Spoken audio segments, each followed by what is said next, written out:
मैं भूतों पर विश्वास नहीं करता, लेकिन मेज पर रखी प्याली में चाय की कप का कप कपाना उस दिन सच में अजीब था। मैं उस दिन विद्यालय से आकर थक गया था और रात को जल्दी सोने का निर्णय लिया था। मेरे माता पिता कुछ काम के लिए शहर से बाहर गए थे और मैं घर में अकेला था, इसलिए मुझे थोड़ा डर भी लग रहा था क्योंकि मैं घर में अकेला था। मैं बिछौने पर लेट गया और सोने वाला था। अचानक मुझे एक जोर की आवाज सुनाई दी। वह आवाज अगले कमरे से आई थी। मैं डर कर उठ गया और तकिए के नीचे रखी टॉर्च को जलाकर और घबराहट में चिल्लाने लगा, कौन है वहां, कौन है? और साथ साथ चारों दिशाओं में टॉर्च घुमाकर देखने लगा। घबराए हुए मैं धीरे धीरे स्विच बोर्ड की तरफ गया।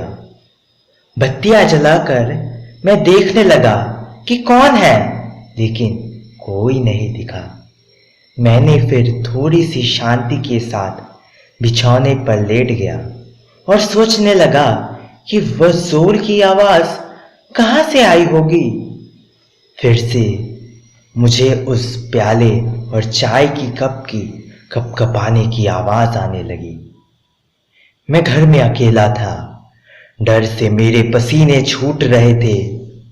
मैंने अपने आप को चिमटी मारी देखने के लिए कि मैं सपना तो नहीं देख रहा, पर मैं होशवास में था। प्याले की कप की कपकपाने की आवाज बंद हो गई और मैंने थोड़ी राहत की सांस ली। फिर मैं सोचने लगा कि यह क्या कोई भूत का काम है।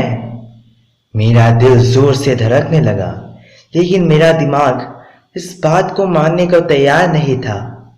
मैंने कई वैज्ञानिक रिपोर्ट पढ़े हैं जहां भूतों के अस्तित्व को काल्पनिक ठहराया गया, लेकिन फिल्मों में उन्हें जितना भयानक दिखाया जाता है वह सोचकर मुझे बहुत डर लगने लग रहा था। नींद तो अब मुझसे मीलों दूर थी, सो मैंने बत्तियां जलाकर जगे रहने को सोचा। लेकिन कुछ देर बाद मेरे कमरे का पर्दा अपने डंडे के साथ धम से नीचे गिरा।